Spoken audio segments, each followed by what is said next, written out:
আপনি আপনার সমস্যার কথা কাউকে বোঝাতে ব্যর্থ হয়েছেন, তারা বুঝে না। একমাত্র আল্লাহ ছাড়া আর কেউ জানে না আপনি কি মুসিবতে জীবন অতিবাহিত করছেন। আমাদের সকলেরই কোনো না কোনো সমস্যা রয়েছে। আল্লাহ নিজেই দুনিয়ার জীবনের এই বাস্তবতার কথা কোরআনে উল্লেখ করেছেন। তিনি বলেন, লাকাদ খলাকনাল ইনসানা ফি কাবাদ, নিশ্চয়ই আমি মানুষকে শ্রম নির্ভর রূপে সৃষ্টি করেছি। হয় আপনি মানসিকভাবে পরিশ্রান্ত, না হয় ইমোশনালি আপনি ক্লান্ত। অতিরিক্ত কাজের চাপে আপনি পরিশ্রান্ত, শারীরিকভাবে আপনি ক্লান্ত, স্বাস্থ্যগত দিক দিয়ে আপনি পরিশ্রান্ত, বয়সের ভারে আপনি ক্লান্ত। আপনার সমস্যা থেকে বের হয়ে আসার জন্য অনেক সমাধান খুঁজছেন, কিন্তু কিছুই কাজ করছে না। এভাবে আপনার সৃজনশীলতাও এক সময় নষ্ট হয়ে যায়। আমরা সবসময় পরিশ্রান্ত জীবনযাপন করছি, আমরা প্রতিনিয়ত কোনো না কোনো সমস্যায় জর্জরিত।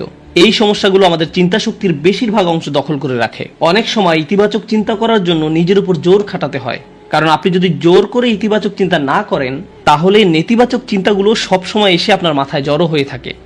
সব সমস্যা যেগুলো সমাধান দরকার, এগুলো নিয়েই আমরা সবসময় চিন্তামগ্ন থাকি। আল্লাহর সাথে আমাদের সম্পর্কগুলোর একটি হলো আমরা যেন আমাদের সমস্যাগুলো সমাধানের জন্য তার নিকট দোয়া করতে পারি। আমাদের যা যা দরকার, ক্ষমা চাচ্ছেন আপনার নিজের জন্য, ইস্তাগফিরু রাব্বাকুম, তোমরা নিজেদের জন্য ক্ষমা প্রার্থনা করো। আল্লাহ বলেন, ওয়ায়ামদিদকুম বিআমওয়ালি ওয়া বানিনা, তোমাদের ধন সম্পদ, তোমাদের সন্তান সন্ততি বাড়িয়ে দেওয়া হবে। তিনি ধন সম্পদ এবং সন্তান সন্ততি দিয়ে তোমাদের ঐতিহ্যকে সমৃদ্ধ করে দিবেন।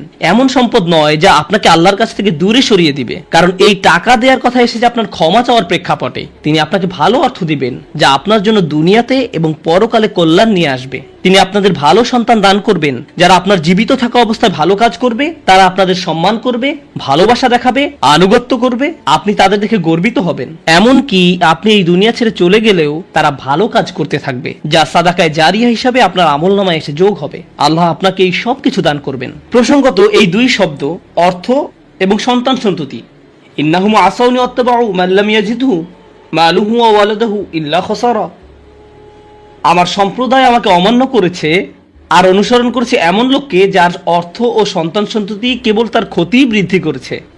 কিন্তু আপনার ক্ষমা চাওয়ার পরে আল্লাহর পক্ষ থেকে যে ধন সম্পদ এবং সন্তান সন্ততি আসে, তা আপনার জন্য শুধু কল্যাণই নিয়ে আসে। একই ধন সম্পদ এবং সন্তান সন্ততি, পার্থক্য হলো এখন তাদের উপর আল্লাহর ক্ষমা ও রহমত রয়েছে। বিষয়টা এমন যেন তারা দূষিত হয়ে গিয়েছে, যতক্ষণ না আল্লাহ তার ক্ষমার মাধ্যমে তাদের পরিশুদ্ধ করেন। আল্লাহর নিকট ক্ষমা প্রার্থনা করলে কত শত পথ আপনার জন্য খুলে যাবে, আসমানের দরজা আপনার জন্য এমন ভাবে খুলে যাবে যে আপনি কল্পনাও করতে পারবেন না। আপনি সবকিছু আরো ভালোভাবে বুঝতে পারবেন, আপনার ব্যক্তিগত সমস্যাগুলো দূর হতে শুরু করবে। উদাহরণস্বরূপ রাগের কথা ধরা যাক। রাগ হওয়া থেকে মুক্তি পাওয়া আসলেই অনেক কঠিন। বহু মানুষ খুবই সমস্যাপূর্ণ জীবনযাপন করে, খুব অল্পতেই রেগে যান, কিছু একটা তাদের সামান্যতেই ক্রোধান্বিত করে, আর তারা এর সাথে লড়াই করতে পারেন না। তারা তাদের এই সমস্যাটা বুঝতে পারেন, কিন্তু নিজের কাছে অসহায় হয়ে পড়েন এবং মনে মনে ভাবেন, না, আমার পক্ষে এই রাগ হওয়া থেকে মুক্তি পাওয়া সম্ভব না। হুদায়বিয়ার সন্ধির সময় সাহাবীরা খুবই রাগান্বিত হয়ে পড়েছিলেন। তাদের রাগ দূর করা সম্পর্কে আল্লাহ কি বলছেন? তিনি বলছেন, ওয়া আনজালা সাকিনাতা ফি কুলুবিল মুমিনিন, তিনি আকাশ থেকে বিশ্বাসীদের অন্তরে প্রশান্তি নাজিল করলেন। প্রশান্তি আমাদের নিজেদের কাছ থেকে আসে না, আমরা নিজেদের প্রশান্ত করতে পারি না। মুসা আলাইহিস সালামের মা ভয়ে টেনশনে প্রায় মারা যাচ্ছিলেন, যখন তার ছোট শিশু একটা বক্সে বন্দি করে পানিতে ভাসিয়ে দিলেন। লাউলা আর রাবাতনা আলা কলবিহা, যদি আমি তার হৃদয়কে দৃঢ় করে না দিতাম। তার নিজের পক্ষে সে অন্তরকে দৃঢ় করা সম্ভব ছিল না। ঐশ্বরিক হস্তক্ষেপ বলে এটা ব্যাপার আছে। আল্লাহ তার অন্তরকে দৃঢ় করেছিলেন, যা আমাদেরকে আমাদের ব্যক্তিগত দুর্বলতা এবং প্রবণতা থেকে সুস্থ হতে সাহায্য করে। কিছু কিছু মানুষ অশ্লীলতার প্রতি খুবই আকৃষ্ট হয়ে পড়ে, কেউ কেউ ক্রোধ নিয়ন্ত্রণ করতে পারে না, আবার কেউ কেউ মারাত্মক লোভী, সবসময় শুধু টাকা পয়সা নিয়ে চিন্তামগ্ন থাকে। তারা এইসব থেকে বের হয়ে আসতে চায়, কিন্তু নিজেদের সাথে যুদ্ধ করে পারে না। এই সব সমস্যার সমাধান আসে আল্লাহর পক্ষ থেকে। আপনার একান্ত ব্যক্তিগত গভীর সমস্যার সমাধান আসে আসমান থেকে। বৃষ্টি যেমন পৃথিবীকে পরিষ্কার করে দেয়, তেমনি আসমান থেকে আল্লাহর রহমত এসে আপনার সমস্যাগুলোকেও ধুয়ে মুছে পরিষ্কার করে দেয়। ওয়ায়াজআল লাকুম জান্নাতিন ওয়ায়াজআল লাকুম আনহারা, তোমাদের জন্য উদ্যান স্থাপন করবেন, তোমাদের জন্য নদী নালা প্রবাহিত করবেন। অর্থাৎ আল্লাহ বলছেন, যদি শুধু ক্ষমা চাও সবই দিব। আমি আপনি মনে করি যে যদি আমরা আল্লাহর কাছে ক্ষমা চাই তাহলে শুধু ক্ষমা পাবো, কিন্তু আল্লাহ বলছেন যদি ক্ষমা চাও তাহলে এমন কিছু নেই যা আমি তোমাদের দিব না।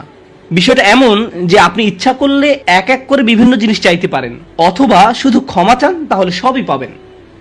কি আর বাকি থাকে? অর্থ, সন্তান সন্ততি, আপনার সকল সমস্যার সমাধানে আকাশ খুলে যাবে, বাগান, নদী, সবকিছু আপনার জন্য প্রস্তুত।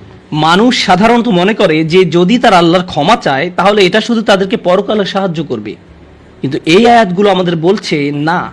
এই আয়াতগুলো আমাদেরকে বলছে যে না, আল্লাহ শুধু আমাদেরকে পরকালেই সাহায্য করবেন তা নয়, তিনি আমাদেরকে এই দুনিয়াতেও সাহায্য করবেন। একবার হজের কথা চিন্তা করুন। আমার আপনার জন্য হজের সবচেয়ে বড় অনুপ্রেরণা হলো আমাদের অতীতের সকল গুনাহ মাফ করে দেওয়া হবে, আমরা নতুন করে আবার শুরু করতে পারবো। যে কাপড়ে আপনি কবরে শায়িত হওয়ার কথা সেরকম একটি কাপড়ে আপনি হজে যান। এমনকি হজের সময় যখন আমরা মার্চ করি সেই সম্পর্কে বলা হয়েছে সুম্মা আফিদু মিন হাইসু আফদান নাস ওয়াস্তাগফিরুল্লাহ, অতঃপর তোমরা প্রত্যাবর্তন করো যেখান থেকে মানুষেরা প্রত্যাবর্তন করে এবং আল্লাহর কাছে ক্ষমা চাও।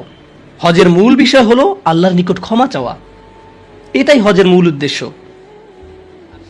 আর সেই হজের সময় আমরা কি দোয়া করি? রব্বানা আতিনা ফিদ দুনিয়া হাসানা ওয়া ফিল আখিরাতি হাসানা ওয়া ফিল আখিরাতি হাসানা। প্রতিটি তাওয়াফে একই দোয়া পাঠ করা হয় যা কোরআনে মাজিদে এসেছে। রব্বানা আতিনা ফিদ দুনিয়া ওয়া ফিল আখিরা রব্বানা আতিনা ফিদ দুনিয়া হাসানা ওয়া ফিল আখিরাতি হাসানা। আমাদেরকে এই দুনিয়ার কল্যাণ এবং পরকালের কল্যাণও দান করুন। অন্য কথায় এই দুনিয়ায় আমাদেরকে এমন কল্যাণ দান করুন যা পরকালের কল্যাণকে নিশ্চিত করবে। এরকম কিছুর অস্তিত্ব রয়েছে, আর এই সব কিছু আমরা তখনই পাবো যখন আপনি আন্তরিকতার সাথে আল্লাহর নিকট ক্ষমা চাইব। খুতবার এই অংশটার উদ্দেশ্য ছিল আপনাদের নিকট ক্ষমা চাওয়ার কিছু উপকারিতা তুলে ধরা, ক্ষমা চাওয়ার লক্ষ্য বর্ণনা করা। কিন্তু আমরা এখনো বলিনি যে কিভাবে ক্ষমা চাইব। কেউ কেউ কৃত্রিম উপায়ে ক্ষমা চায়, আস্তাগফিরুল্লাহ আস্তাগফিরুল্লাহ আস্তাগফিরুল্লাহ। কারো কারো জন্য এটা এত নকল যে একবার আলী রাদিয়াল্লাহু তাআলা আনহু একজনকে এরূপ করতে দেখে বললেন, তোমার ইস্তেগফারেরও ইস্তেগফার প্রয়োজন, এর মাধ্যমে শুধু জিহ্বার ব্যায়ামই হয়, আর কিছু না। আমি এখন আপনাদের এমন একটি বিষয়ের কথা বলবো যা আমাদেরকে আল্লাহর নিকট ক্ষমা চাওয়া থেকে বিরত রাখে। বিষয়টা একজনের কাছে কতটুকু প্রত্যাশা করা হয় তার সাথে সম্পর্কযুক্ত। কিছু কিছু মানুষ মনে মনে এই সিদ্ধান্ত উপনীত হয়ে যায় যে আমি সারা জীবন ধরে অসংখ্য পাপে নিমজ্জিত ছিলাম, আল্লাহ মনে হয় আমাকে খুব একটা পছন্দ করেন না। কোনো কোনো মানুষ এমনকি এতদূর পর্যন্ত চলে যায় যে বলে ওঠে আল্লাহ আমাকে পছন্দ করেন না, আল্লাহ আমার উপর খুবই রাগান্বিত। আমি জানতাম আল্লাহ এই কাজগুলো আমাকে করতে নিষেধ করেছেন, কিন্তু তারপরেও আমি করেছি। শুধু একবার নয়, বহুবার এই খারাপ কাজগুলো করেছি। সুতরাং আল্লাহর ভালো মানুষের তালিকায় আমি নেই, আমার নামাজের কোনো দাম নেই। মানুষ যখন নিজের সম্পর্কে এইরকম ধারণা পোষণ করে তখন সে কি করে জানেন? আমি তো খুবই খারাপ মানুষ। আপনি কি আমার জন্য একটু দোয়া করতে পারবেন? কারণ আমি ইতোমধ্যে দোয়া করার যোগ্যতা হারিয়ে ফেলেছি। এখন আপনাকে আমার জন্য দোয়া করতে হবে, কারণ আমি আশা করছি আল্লাহ অন্তত আপনার দোয়া কবুল করবেন। এতে হয়তো আমার একটা সুযোগ তৈরি হতে পারে, কারণ আমার কথা তিনি শুনবেন না। আপনাদেরকে আবার একটু পিছনে নিয়ে যাই। নূহ আলাইহিস সালাম কাদের কাছে আল্লাহর নিকট ক্ষমা চাওয়ার এই প্রস্তাব তুলে ধরেছিলেন? নূহ আলাইহিস সালাম কি এমন মানুষদের নিকট এই প্রস্তাব তুলে ধরেছিলেন যারা সারা রাত মসজিদে কাটাতো, যারা প্রতি বছর হজ পালন করতে যেত, রোজা রাখতো এবং অন্যান্য সৎ কাজ করত? না, নূহ আলাইহিস সালাম ক্ষমা পাওয়ার এই প্রস্তাব তুলে ধরেন ইতিহাসের অন্যতম একটি বিদ্রোহী সম্প্রদায়ের প্রতি, যারা প্রজন্মের পর প্রজন্ম ধরে বিদ্রোহী ছিল। তিনি তাদের বলেন, তোমরা যদি শুধু ক্ষমা চাও, আল্লাহ শুধু তোমাদের ক্ষমা করবেন তাই নয়, বরং তিনি তোমাদের জন্য আকাশের ধনভাণ্ডার খুলে দেবেন। নিজের সম্পর্কে এমন বলবেন না যে আমি অনেক দূরে হারিয়ে গেছি, যদি কিছু হয় তা হবে আমার মায়ের দোয়াতে বা অন্য কারো দোয়াতে। আপনার মনের এমন অবস্থার সুযোগ গ্রহণ করে শয়তান, মানুষের মনের হতাশাজনক পরিস্থিতির সুযোগ গ্রহণ করে শয়তান, আর এর মাধ্যমে তাকে শিরকে নিমজ্জিত করে। এই হতাশা শিরকের একটি দরজা। কেন জানেন? তখন মিথ্যা ধর্ম আসে এবং আপনাকে বলে আপনি তো অনেক বড় পাপী, আপনার পক্ষে ক্ষমা পাওয়া সম্ভব নয়। যিশুকে বলুন আপনাকে ক্ষমা করে দিতে।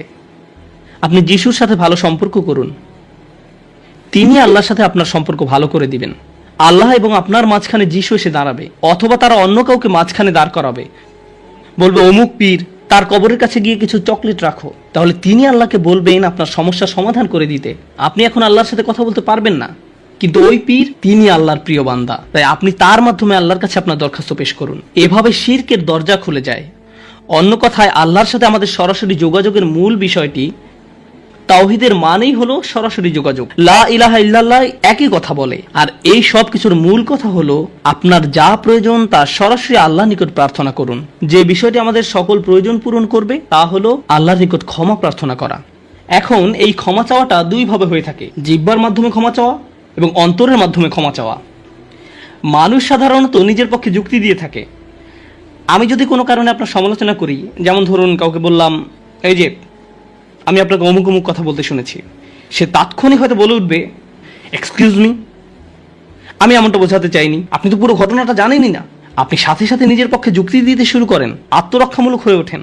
বালিল ইনসানু আলা নাফসিহি বাসীরা ওয়ালাউ আলকা মাআযিরা। মানুষ নিজের সম্পর্কে সুধারণা পোষণ করে, তারা প্রচুর অজুহাত দেখায়। আপনি যদি আসলেই আল্লাহর ক্ষমা চান, আপনাকে নিরিবিলি একটা সময় খুঁজে পেতে হবে। যদি আরবিতে দোয়া করতে না পারেন, কোনো সমস্যা নেই, আপনি শুধু পাঞ্জাবি, বাংলা, বাহাসা বা উর্দু জানেন, কোনো ব্যাপার না।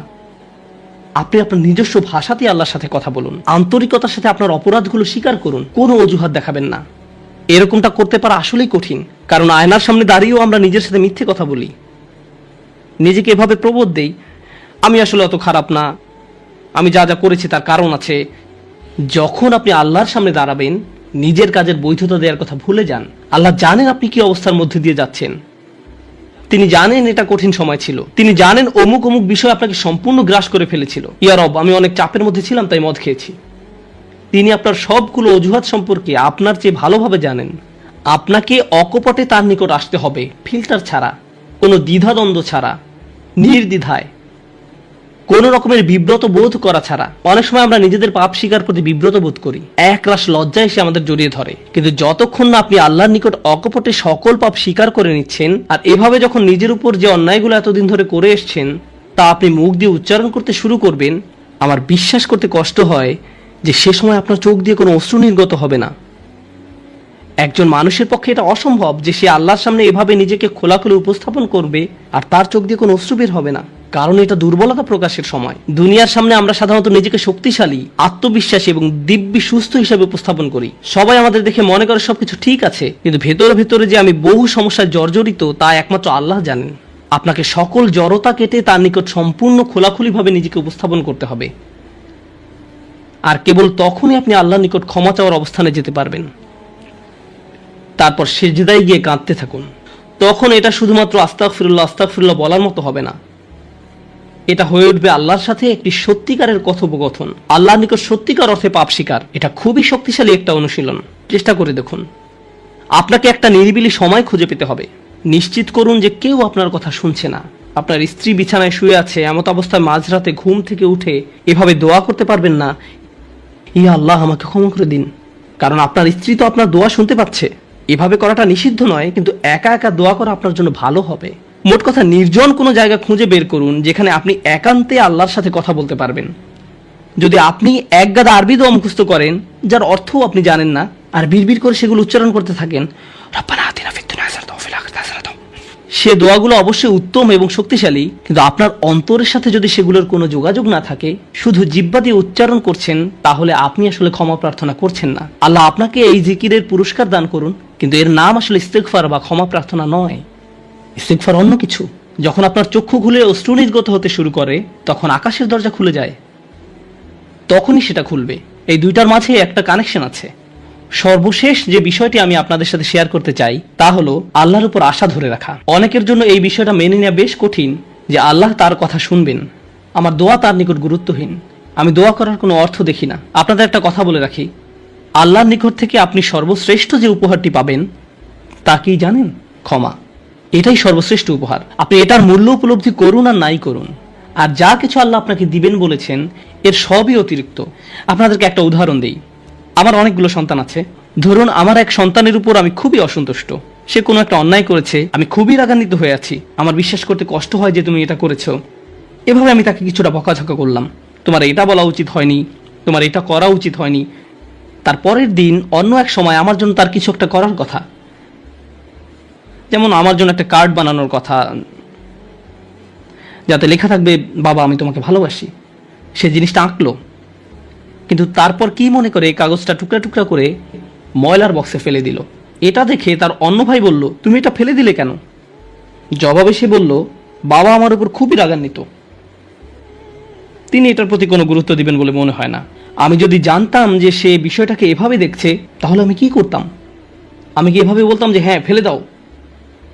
না, বরং আমি আবেগে কেঁদে ফেলতাম। কিভাবে তুমি ভাবতে পারলে যে আমি তোমাকে আর ভালোবাসি না?